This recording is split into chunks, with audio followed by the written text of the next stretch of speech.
चलिए, तो आज का हमारा जो टॉपिक चल रहा था वो बीटीआर चल रहा था। लास्ट क्लास में मैंने आपको बीटीआर के बारे में पढ़ाया था और बीटीआर में मैंने आपको बताया था कि सबसे पहले तो आपको ये देखते आना चाहिए कि किसी चार्ट में बीटीआर की नीड है या नहीं है, बीटीआर करने की आवश्यकता है या नहीं है। तो उसके लिए मैंने आपको लास्ट क्लास में मेथड बताई थी। दो मेथड मैंने आपको बताया था, एक रूलिंग ट्रेंड की मेथड बताई थी, दूसरी डीएनए मेथड बताई थी। रूलिंग ट्रेंड में जो मैंने मेथड बताई थी उसका जो यूज था वो इस तरीके से था कि जब भी आप जजमेंट कर रहे हो चार्ट का, है ना, आपके पास कोई चार्ट आता है हमेशा। अब उस चार्ट में बेसिकली आपका जो क्लाइंट होता है उसको नहीं पता होता कि बेसिकली कुछ बर्स्ट टाइम जैसा कुछ होता है। उसको बस पता होता है कि भाई हमारा चार्ट सही है या गलत है, और उसका एक क्वेश्चन होता है। तो सामने वाला जब भी कोई क्लाइंट आता है वो अपना एक क्वेश्चन लेकर आता है कि सर मेरी शादी कब होगी, मेरी नौकरी कब लगेगी। तो अब सामने वाला क्या करता है, सामने वाला आपको एक चार्ट देता है कि सर मेरा ये चार्ट है। लेकिन वो आपके सामने ये भी रखता है कि सर ये चार्ट तो है लेकिन थोड़ा सा टाइम को लेकर मैं कंफ्यूज में हूँ, मेरा टाइम थोड़ा सही नहीं है, 10-15 मिनट ऊपर नीचे है या बहुत डिफरेंस है। तो आपको जैसा भी सही लगे, जिस भी मेथड से आपको देखना हो, फरारी से देखना हो या जैसा भी देखना हो, बस आप तो मुझे मेरे प्रश्न का उत्तर दो कि मेरी नौकरी कब लगेगी, मेरी शादी कब होगी। तो उसे अपने प्रश्न का उत्तर चाहिए। लेकिन अब यदि आप पूछते हो कि भाई आपका यदि 10-15 मिनट का अंतर भी है तो हम उस पर क्या कर सकते हैं, हम उसमें बीटीआर कर सकते हैं, हम बस उसका वर्थ टाइम रेक्टिफिकेशन कर सकते हैं। तो यदि वो एग्री होता है ना, यदि वो एग्री होता है कि सर आप मेरा वर्स्ट टाइम रेक्टिफिकेशन कर दो, यदि वो एग्री करता है कि सर आप कर दो, तो फिर आप उसमें बर्स्ट टाइम रेक्टिफिकेशन करना कर सकते हो। यदि वो नहीं बोलता है कि सर आप मत करो, आपको यदि मेरा चार्ट सही नहीं लगता है और किसी चार्ट से आप देखना चाहते हो या हुरारी से देखते हो या जिस भी मेथड से देख सकते हो उससे देख दो, तो फिर आप बाकी की मेथड का या हुरारी का यूज करोगे। लेकिन यदि वो बोलता है कि सर आप मेरा सबसे पहले बर्स्ट टाइम जो है वो सही कर दो, तो फिर आपको इस मेथड का यूज करना चाहिए कि आपने, सामने वाले व्यक्ति ने जो आपको एक डेटा दिया है, बर्थ डेटा दिया है, उस डेटा में उस सामने वाले व्यक्ति ने जो क्वेश्चन किया है, लेट्स सपोज शादी का किया, तो आपको वहां पर सेवंथ सीएसएल देखना पड़ेगा कि सेवंथ सीएसएल जो भी प्लेनेट है, यदि वो प्लेनेट जब आप चार्ट देख रहे हो उस समय वो प्लेनेट यदि रूलिंग प्लेनेट में आया है, इसका मतलब वो चार्ट सही है। तो क्वेश्चन से रिलेटेड हाउस का कस्पल सबलॉट का प्लेनेट यदि रूलिंग प्लेनेट में आया हुआ है तो दिया गया चार्ट सही है, यदि नहीं आया तो चार्ट गलत है। पहली मेथड ये बताई थी। दूसरी मेथड बताई थी डीएनए मेथड। डीएनए मेथड में मैंने आपको बताया था कि फर्स्ट हाउस की स्क्रिप्ट को देखो और नाइन्थ हाउस की स्क्रिप्ट को देखो। तो फर्स्ट हाउस का नक्षत्र लॉर्ड यदि नाइन्थ हाउस के सबलॉट के साथ रिलेशनशिप बनाता है, रिलेशनशिप का मतलब है दृष्टि संबंध हो, या दोनों साथ में बैठे हों, या एक दूसरे के साथ राशि परिवर्तन कर रहे हो, या एक दूसरे के साथ नक्षत्र में बैठे हों, या दोनों का नक्षत्र सेम हो, तो किसी भी तरीके से यदि संबंध बनाता है तो वो संबंध होगा और वहां पर हम कहेंगे कि आपका चार्ट सही है। लेकिन यदि संबंध नहीं बनाता है तो चार्ट गलत है। दूसरी मेथड भी मैंने बताई थी उसमें कि यदि नाइन्थ हाउस का नक्षत्र लॉर्ड फर्स्ट हाउस के सबलॉट के साथ संबंध बना ले, वो संबंध भी कैसा, कंजंक्शन के हिसाब से दोनों ग्रह एक साथ बैठे हों, या दोनों ग्रह सेम प्लेनेट हों, या दोनों ग्रह एक दूसरे की राशि एक्सचेंज कर रहे हों, एक दूसरे के नक्षत्र में बैठे हों, या दोनों का नक्षत्र सेम हो, या दोनों एक दूसरे को देख रहे हों, तो भी आपका चार्ट सही है। तो ये दो मेथड मैंने आपको बताई थी जिसमें आप आराम से जान पाओगे कि आपका चार्ट सही है या नहीं है। यदि दोनों मेथड अप्लाई करने के बाद आपका चार्ट सही आता है तो आपका चार्ट सही है। लेकिन यदि आपका चार्ट एक लेवल पे, कौन से लेवल पे, डीएनए लेवल पे इग्नोर होता है, मतलब डीएनए लेवल पे मान लीजिए चार्ट सही नहीं है, तो भी कोई दिक्कत नहीं है। आपको रूलिंग प्लेनेट की जो मेथड है वो कंपलसरी अलाउ होना चाहिए। जो रूलिंग प्लेनेट वाली जो फर्स्ट मेथड मैंने बताई वो अप्लाई होना चाहिए पहले। इसमें ये दोनों मैच होने चाहिए या एक भी मैच हो जाएगा तो ही चल जाएगा? इसमें से यदि फर्स्ट स्टेप में, जैसे मैंने फर्स्ट स्टेप में बताया, यदि फर्स्ट स्टेप में ही मैच हो जाता है तो फिर आपको सेकंड स्टेप अप्लाई करने की जरूरत नहीं है। और अगर फर्स्ट में मैच हो सेकंड मैच हो जाए? हाँ, यदि फर्स्ट में मैच ना हो और सेकंड में मैच हो जाए तो अच्छी बात है, तो भी आप एग्री होंगे। लेकिन शर्त इतनी सी है कि दोनों मेथड, मतलब रूलिंग प्लेनेट वाली मेथड भी और डीएनए मेथड भी अप्लाई होना चाहिए। नहीं, मैंने डीएनए के जो आपने दो बताए ना, नक्षत्र लॉर्ड और सब लॉर्ड का, अगर इसमें से एक मैच हो। डीएनए में से मान लो एक मैच हो जाए और रूलिंग प्लेनेट वाली मेथड अप्लाई हो जाए तो आपका ठीक है। आंसर यस में चला जाएगा। यदि रूलिंग प्लेनेट वाली मेथड अप्लाई होती है और डीएनए वाली मेथड कोई भी अप्लाई नहीं होती है तो आपका आंसर नो में जाएगा। ठीक है, नो में मतलब चार्ट गलत है। यहाँ पर दोनों मेथड अप्लाई होना चाहिए, भले ही दो डीएनए मेथड में से दो स्टेप में से किसी भी एक स्टेप में फुलफिलमेंट हो जाए। ये मैंने आपको लास्ट क्लास में बताया था। इसके साथ ही मैंने आपको लास्ट क्लास में कुछ रूल्स भी बताए थे कि जब आपका चार्ट वेरीफाई हो जाए कि सही है या गलत है, यदि सही है तो आपको फिर रेक्टिफिकेशन की जरूरत नहीं पड़ेगी। यदि गलत है तो फिर आपको बर्थ टाइम को ऊपर नीचे करना पड़ेगा, है ना, ऊपर नीचे कर करके देखना पड़ेगा। तो वो चीज कैसे करते हैं उसके लिए मैंने आपको लास्ट क्लास में कुछ रूल लिखवाए भी थे। पहले सबसे पहले मैंने रूल लिखवाया था कि रूलिंग प्लेनेट में, मतलब बीटीआर करने में सबसे इम्पोर्टेंट जो टर्म है वो है आपका रूलिंग प्लेनेट्स। रूलिंग प्लेनेट में हमें दो चीजों को बहुत ज्यादा महत्व देना पड़ता है, एक लगन को और दूसरा चंद्रमा को। तो बीटीआर करने में भी हमें रूलिंग प्लेनेट का ही महत्व देना पड़ता है, और बीटीआर देखने में, मतलब बर्थ टाइम देखने में, सही करने में भी हमें लगन को और चंद्रमा को ही महत्व देना पड़ता है। यदि हमारा प्रश्न, यदि हमारा बीटीआर में केवल डेज का फर्क है या मिनटों का फर्क है या घंटों का फर्क है तो फिर वहां पर हम चंद्रमा को और लगन को महत्व देते हैं। यदि महीना का फर्क है, मतलब महीना डिसाइड नहीं है, तो फिर वहां पे हम सन को महत्व देते हैं। यदि साल की दिक्कत है, मतलब साल की थोड़ा गड़बड़ी है, साल में कंफ्यूजन है, ईयर में, तो फिर वहां पे हम जुपिटर को महत्व देते हैं। ठीक है, तो यही चीज मैंने यहाँ पे लिखी है कि बीटीआर करने के लिए रूलिंग प्लैनेट का लगन और मून का इंपोर्टेंस होता है, और बीटीआर करने में भी बर्थ टाइम के लगन का और मून का इंपोर्टेंस होता है। यदि आपका टाइमिंग, यदि आपका 5 मिनट, 10 मिनट, 1 घंटे, 2 घंटे, 4 घंटे, 10 घंटे का फर्क है, या एएम पीएम का फर्क है, मतलब सुबह हुआ था शाम हुआ था, कब हुआ था कंफ्यूजन है, तब भी आपको मून का ही महत्व होगा। लेकिन यदि महीने में फर्क आ रहा है, महीने में आपको डिस्टर्बेंसेस है, महीने में कंफ्यूजन है, तो फिर वहां पे सन का इंपॉर्टेंस होगा। फिर आप यदि ईयर में कंफ्यूजन है तो फिर वहां पे जुपिटर का इंपॉर्टेंस होगा। तो ज्यादातर देखो, ज्यादातर केसेस में टाइमिंग का ही दिक्कत आती है, मतलब 10 मिनट, 15 मिनट, 20 मिनट, सुबह शाम, ज्यादा से ज्यादा जो क्वेश्चन आएंगे वो इतने ही के आएंगे कि सर 2 घंटे या 3 घंटे का डिफरेंस लग रहा है। बहुत कम ऐसे आएंगे कि सर महीने नहीं पता, और आएंगे भी तो वही आएंगे जो बहुत पुराने केसेस हैं, मतलब 1980 के पहले वाले लोग, 1975 के पहले वाले लोग, उनको ही थोड़ा टाइमिंग का महीने या साल का इशू आ सकता है। बाकी उसके बाद के लोगों को केवल यही वाला इशू आएगा कि सर ये जो टाइमिंग है वो थोड़ा सा ऊपर नीचे लग रहा है हमको, 10-15 मिनट का, या 1 घंटे, 2 घंटे या 4 घंटे, जितने का भी। तो आज की जो हमारी मेथड है वो है बीटीआर करने के लिए कि हम कैसे बीटीआर करते हैं, और बीटीआर करने में रूलिंग प्लेनेट का ही महत्व है।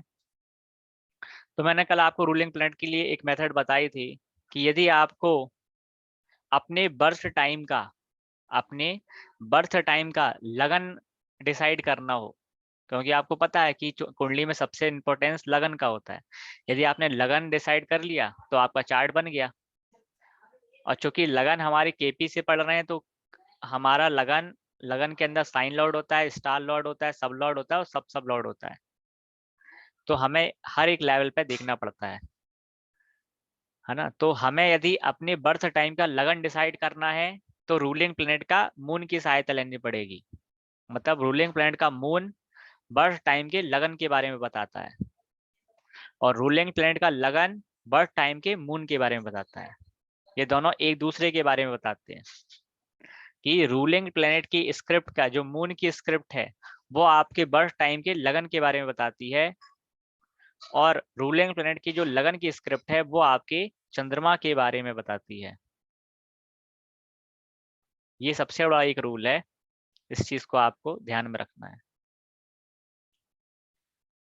इस रूल के अलावा, इन रूल्स के अलावा भी कुछ और भी रूल हैं, जैसे कि यदि जो आपने रूलिंग प्लैनेट्स लिए हैं, जो आपने रूलिंग प्लैनेट्स काउंट किए हैं, जो आपने रूलिंग प्लैनेट्स काउंट किए हैं, यदि इन रूलिंग प्लैनेट्स में, यदि दिए गए रूलिंग प्लैनेट्स में कोई ग्रह, दिए गए रूलिंग प्लैनेट्स में यदि कोई ग्रह, यदि कोई प्लैनेट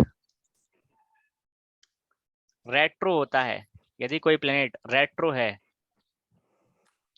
तो वो रूलिंग प्लैनेट में शामिल नहीं होता है। जैसा कि आपको पहले भी पता है रूलिंग प्लैनेट का कॉन्सेप्ट में, यदि कोई प्लैनेट रेट्रो है ना, यदि कोई प्लैनेट रेट्रो है आरपी में तो आप उसको रिमूव कर दोगे,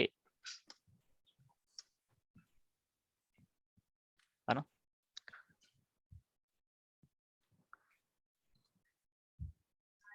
यदि दिए गए रूलिंग प्लैनेट में यदि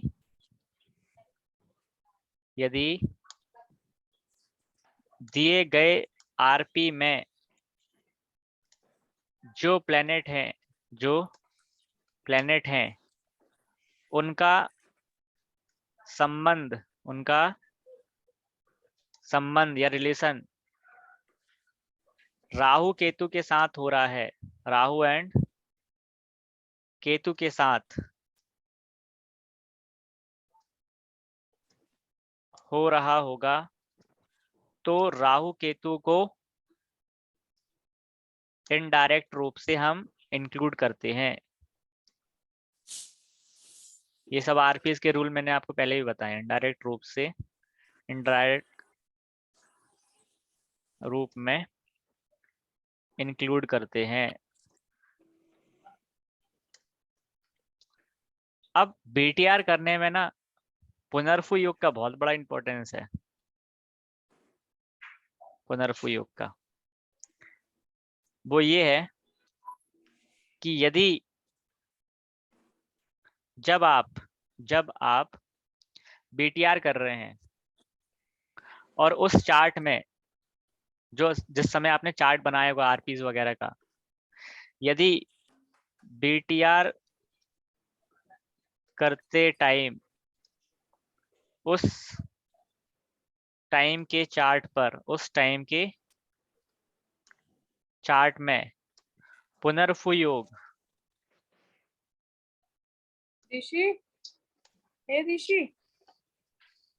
पुनर्फु योग बनता है तो आप तो आपके आरपी में यदि शनि आया होगा, यदि शनि आया हो तो शनि को हम इम्पोर्टेंस देते हैं सिलेक्शन करने के लिए, इम्पोर्टेंस देते हैं सिलेक्शन के लिए।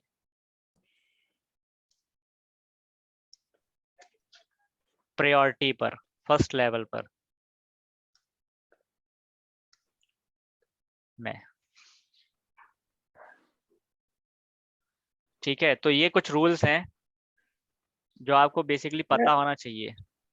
मतलब पुनर्भु योग बन रहा है तो शनि का तो कनेक्शन हो गया, तो फिर हम शनि को इम्पोर्टेंस देंगे। अभी वो समझ में आएगा कि यदि आप जब आप बीटीआर कर रहे थे और बीटीआर जब करते हो तो आप आरपीस निकालते हो। यदि आरपीस में शनि आया है और उस हाँ चार्ट जी। में पुनर्फु योग बन रहा है, तो फिर अच्छा, जो बात है। हाँ, तो वहां पर शनि को इंपोर्टेंस दोगे सिलेक्शन करने के लिए, क्योंकि आरपीस बहुत सारे होंगे और हमें किसी भी प्लेनेट को पकड़कर प्रिडिक्शन करना होता है कि इस टाइम में आपका बीटीआर हुआ होगा। तो वो चीज आपको समझ में आएगी। अभी इसको तो ऐसा डायरेक्ट समझ में नहीं आ सकती, तो इसको थोड़ा अच्छा, समझना और पड़ेगा। इसमें हम रेट्रो मानेंगे? किसमें? बीटीआर करते हैं, बीटीआर करते हैं। हाँ, यदि कोई प्लेनेट रेट्रो है तो उसको हटा दिया जाएगा।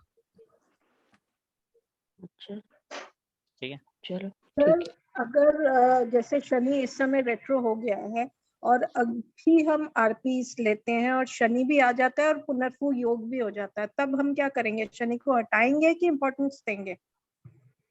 इम्पोर्टेंस देंगे। ओके।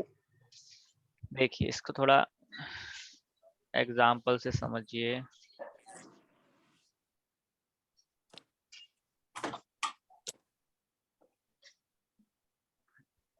अब बीटीआर की बात करते हैं।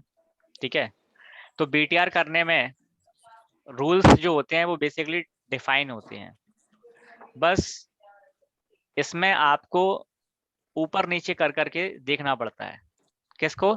लगन को या चंद्रमा को, जिसकी भी आपकी नीड है।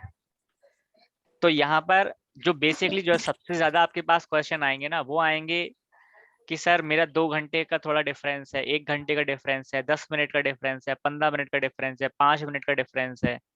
इस तरीके के ही क्वेश्चन आएंगे। या साल का भी डिफरेंस है, या महीने में डिफरेंस है, ये टाइप के क्वेश्चन आते हैं। लेकिन जो सबसे ज्यादा लेवल पे आते हैं वो आते हैं मिनटों पे, घंटों पे, या सुबह या शाम पे। मतलब सुबह 7 बजे का समय है, मतलब उसको टाइम याद है कि 7 बजे हुए थे, बट ये याद नहीं है कि सुबह हुए थे कि शाम हुए थे। इस तरीके का भी क्वेश्चन आ सकता है, एएम या पीएम का। तो मेथड सेम है। ये डिपेंड करेगा कि सामने वाला आपको क्या बताना चाह रहा है। जो सामने वाला लिमिट बताएगा, उसी लिमिट के दायरे में आपको रहते हुए अपना चार्ट बीटीआर के अकॉर्डिंग काम करना है। प्रोसेस उसी के हिसाब से अलाउ होगी। यदि सामने वाला थोड़ा खुद कंफ्यूजन है, सामने वाला खुद कंफ्यूज है और उसको सही तरीके से नहीं पता, तो फिर वो सामने वाले की गलती रहती है। लेकिन वो एकदम प्योर है कि सर टाइम तो ये है, लेकिन टाइम में 10-15 मिनट का ऊपर नीचे है, यदि वो ऐसा क्लियर कट बोलता है, तो आप उस हिसाब से 10-15 मिनट के हिसाब से देखोगे। क्यों? क्योंकि 10-15 मिनट में लगन सेम रहेगा, नक्षत्र लॉर्ड भी सेम रहेगा। केवल चेंज क्या होगा? सब लॉर्ड और सब लॉर्ड चेंज होगा। तो सामने वाला जितनी अच्छे लेवल पे आपको बोलेगा कि सर मेरा 10-15 मिनट का डिफरेंस है, तो उस हिसाब से आप देखोगे। यदि वो बोलता है कि सर 2 घंटे का डिफरेंस है, तो फिर आप उस हिसाब से देखोगे। यदि बोलता है 4 घंटे का डिफरेंस, तो आप उस हिसाब से देखोगे। ठीक है, तो यहाँ पर एक एग्जांपल लेते हैं हम। और बीटीआर करने में मेथड सेम रहेगी, बस ये थोड़ा सा आपकी मेहनत पे है कि आप उसको किस तरीके से हैंडल करते हो और वो किस प्रैक्टिस से आती है। तो आपको एक एग्जांपल से समझाते हैं। एक एग्जांपल है जिसका जन्म जो हुआ वो हुआ 26 जनवरी 1971।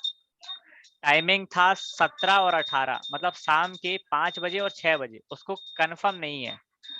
वो बोल रहा है कि सर मेरा जो टाइमिंग है वो या तो शाम के 5 बजे या तो 6 बजे, लेकिन है इतना ही, या तो 5 बजे या तो 6 बजे के बीच ही में हुआ है। इससे ना पहले हुआ ना इससे बाद में हुआ। ये उसने कंफर्मेशन दी है अपन को। तो यदि उसने अपन को ये कंफर्मेशन दी है तो अपन इस हिसाब से ही देखेंगे। ऐसा नहीं कि इसमें अपन महीना भी निकालेंगे, गुरु मतलब साल भी निकालेंगे, सब निकालेंगे। फिर अपन को पूरे दिन का निकालना नहीं है, केवल अपन को इस टाइम के हिसाब से ही निकालना है। तो ये उसका टाइमिंग है। उसका टाइमिंग यही है कि भाई मेरा या तो जन्म 5 बजे से 6 बजे के बीच में हुआ है, बट किसमें हुआ है ये एग्जैक्ट कंफर्म नहीं है। तो अपन का जो एनालिसिस है वो इसी के दायरे में रहेगा। अब जब जजमेंट कर रहे हैं हम, तो जजमेंट कब कर रहे हैं? जब भी आप जजमेंट करो, आपको उस समय का चार्ट लेना है, मतलब आपको उस समय के आरपीस बनाना है। जब आप चार्ट देखने लगो, तो जो जजमेंट किया जा रहा है वो किया जा रहा है 2011 के अप्रोक्स में। ठीक है, जो डिटेल्स डलती हैं सेम डिटेल्स डलेंगी। आरपीस और बीटीआर करने में आपको कोई हुरारी नंबर का भी यूज नहीं करना है ना। ये भी आप रूल लिख सकते हो कि बीटीआर करने में आपको कोई भी हुरारी नंबर का यूज करने की जरूरत नहीं है। विथआउट हुरारी नंबर ही आप यूज करेंगे। जो करेंटली आरपीस चल रहे होंगे उनको बस लिख लो और कुछ नहीं करना आपको। तो आपको दो चीज का ध्यान रखना है कि जो उसने टाइम दिया और आपने जिस समय जजमेंट करने के लिए बैठ रहे हो जब एनालिसिस कर रहे हो, बस इस चीज का ध्यान रखना है। तो आपने जब जजमेंट कर रहे हैं तो उसमें आपने आरपीस को नोट डाउन करना है कि उस समय आरपीस क्या क्या चल रहे थे। तो मैंने आपको आरपीस बताए थे कल कि हमारे जब बीटीआर कर रहे हैं तो जितने गहरे लेवल पे जाना है उतने गहरे लेवल पे जाने के लिए हमें उस लेवल की बीटीआर की जरूरत पड़ेगी। तो यहाँ पर आपको सब लॉट तक जाना है। तो आपको मून का और लगन का यहाँ पर आप देखोगे कि उस दिन जिस दिन बीटीआर किया जा रहा है उस दिन क्या आरपीस चल रहे हैं। उस दिन आरपीस चल रहे हैं लगन का जो साइन लॉर्ड है वो मरकरी है, स्टार लॉर्ड मार्स है, सब लॉर्ड सैटर्न है और सब लॉर्ड मून है। इसी प्रकार से जो मून का है वो कौन है, मून का साइन लॉर्ड सैटर्न है, सब लॉर्ड स्टार लॉर्ड मार्स है, सब लॉर्ड सैटर्न है और सब लॉर्ड जुपिटर है। ये आपको उस दिन के आरपीस निकाल लिए जब आप चार्ट का एनालिसिस कर रहे हैं, है ना। अब आपको देखना है कि ये जो आरपीस आए थे इन आरपीस का राहु केतु के साथ संबंध तो नहीं बन रहा। तो हाँ, जब आप उस दिन का चार्ट बनाओगे तो आप देखोगे कि राहु का साथ शनि के साथ बन रहा है और केतु का साथ मार्स के साथ बन रहा है। तो राहु और केतु शनि और मार्स के रूप में आए हुए हैं, है ना। मार्स यहाँ पर अपने आरपीस में है, शनि अपने आरपीस में है, इसलिए Rahu Ketu as a indirect रूप से आपके आरपीस में इंक्लूड होंगे। तो आप इनको इंक्लूड करेंगे। उस समय कोई भी प्लेनेट रेट्रो नहीं था, तो रेट्रो नहीं होने के कारण अपन किसी भी प्लेनेट को हटाएंगे भी नहीं। बस आपने इतना काम कर लिया, 50% काम ये हो गया आपके बीटीआर का। अब केवल 50% का काम बचा है और वही इंपॉर्टेंट है। अब क्या करना है अपन को, आपको ये जो आरपीज आए थे इनको सबको नोट डाउन करना है जो आपके ऑलरेडी दिख रहे हैं। तो यहाँ पर आपने देखा कि लगन का sign lord Mercury, star lord Mars, sub lord Saturn और सब लॉर्ड मून। मून का सैटर्न है, फिर मार्स है, फिर सैटर्न है, जुपिटर और फिर राहु और केतु। ये आपके आरपीज हो गए। अब हमारा जो क्वेश्चन है ना, हमारा क्वेश्चन क्या है कि सर हमारा जो टाइमिंग है वो गड़बड़ है। कितना गड़बड़ है, 1 घंटे का डिफरेंस है। मतलब 5 बजे हो सकता है जन्म, या तो 6 बजे हो सकता है शाम के, या इसके बीच में भी हो सकता है, लेकिन ना इससे ज्यादा है ना इससे कम, इसके आसपास ही का है जो भी है। तो आप क्या करोगे, जब आपके पास इस तरीके का क्वेश्चन होगा तो आप 1 घंटे पहले और 1 घंटे बाद का एनालिसिस करोगे। मतलब यदि हम 5 बजे का टाइम उसने बताया तो हम 4 बजे से उसको एनालिसिस करेंगे। उसने यदि बाद का 6 बजे का टाइम बताया तो हम 6, 6:30, 7 बजे तक का टाइम का एनालिसिस करेंगे। मतलब 1 घंटे पहले तक का और 1 घंटे बाद तक का। तो हमें एक पूरा ओवरऑल एक जानकारी हो जाएगी। ठीक है, तो हम उस समय के चार्ट बनाएंगे सबसे पहले। तो देखिए आरपीस में सबसे पहले आपको उस समय के रूलिंग प्लैनेट्स नहीं बनाना है, आपको उस समय का ये देखना है कि अब आपको पता है, यहाँ पर इस चीज को समझिए कि सामने वाले ने बोला है कि सर 17 या तो 18, मतलब शाम के 5 बजे या तो 6 बजे ये टाइमिंग है। तो ये जी दो टाइमिंग है, तो आपको पता है कि भाई ये तो लंबा टाइम है, घंटों का टाइम है। तो घंटे के टाइम में पूरा लगन चेंज हो सकता है, पूरा स्टार लॉर्ड चेंज हो सकता है, पूरा सब लॉर्ड चेंज हो सकता है, पूरा सब लॉर्ड भी चेंज हो जाता है। तो चूंकि इसका जो टाइम ऑफ इंटरवल है ना वो ज्यादा है, 5 बजे या 6 बजे, उसकी भी कंफर्मेशन नहीं है। मतलब आपको जो एनालिसिस करना है वो पूरा का पूरा करना है। मतलब आपको लगन से स्टार्ट करना है। सबसे पहले आप लगन डिसाइड करोगे, आप लगन का स्टार लॉर्ड डिसाइड करोगे, लगन का सब लॉर्ड डिसाइड करोगे, मतलब आपको सब कुछ करना है। लेकिन मान लीजिए यही क्वेश्चन जो 17 और 18 के है, यदि बोलता कि सर मेरा आधे घंटे का डिफरेंस है, यदि वो आपसे बोलता कि सर मेरा आधे घंटे का बस डिफरेंस है, तो फिर आपको लगन लॉट डिसाइड नहीं करना पड़ता, आप केवल और केवल सब लॉट और सब लॉट से चेक कर सकते थे यदि आधे घंटे का डिफरेंस में आ रही है दिक्कत। तो यदि बोलता है कि सर मेरा 15 से 20 मिनट का डिफरेंस है, तो वहां पर ना आपको लगन देखना, ना लगन का स्टार देखना, सीधे आपको सब लॉट देखना और सब लॉट देखना। क्यों? क्योंकि 15 से 20 मिनट के अंदर में क्या चेंज होता है? केवल सब लॉट और सब लॉट ही चेंज होता है। तो जैसा क्वेश्चन होगा उस हिसाब से रहेगा। यदि 2 घंटे 10 घंटे का डिफरेंस है, तो फिर वहां पर सारे के सारे लगनों का एनालिसिस करना पड़ेगा कि किस लगन में काम होगा। तो अब हमारा जो एग्जाम्पल चल रहा था इसी पे प्रैक्टिस करते हैं। आपने आरपीस नोट डाउन कर लिए, आपने आरपीस लिख लिए। अब हमें क्या करना है? हमें 1 घंटे पहले और 1 घंटे बाद तक का पूरा चार्ट निकालना है कि उस समय कौन कौन से लगन चल रहे थे। सबसे पहले तो हम क्या करेंगे? हम उस समय का चार्ट एक बनाएंगे। कब का? 26 जनवरी 1971। हम कब का चार्ट बनाएंगे? जब का उसका बर्थ डेटा है। तो हम 26 जनवरी 1971 का चार्ट बनाएंगे। और यहाँ पर कहाँ से स्टार्ट करेंगे? यहाँ पर हम स्टार्ट करेंगे 4 बजे से लेकर 4 बजे से, है ना?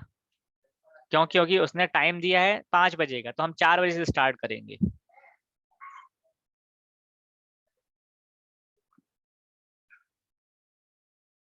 तो आप देखेंगे कि उस समय का जब आप चार्ट बनाओगे ये आरपीस अपने, तो आपको समझ में आएगा कि 4 बजे 26 जनवरी 1971 को 4 बजे कौन सा लगन चल रहा था?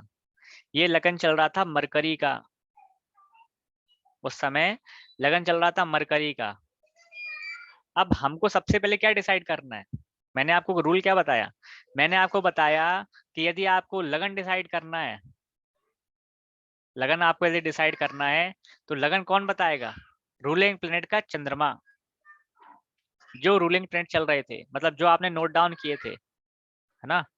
जो आपने नोट डाउन किए थे, उन रूलिंग प्लेनेट में जो चंद्रमा है, चंद्रमा आपको लगन के बारे में बताता है।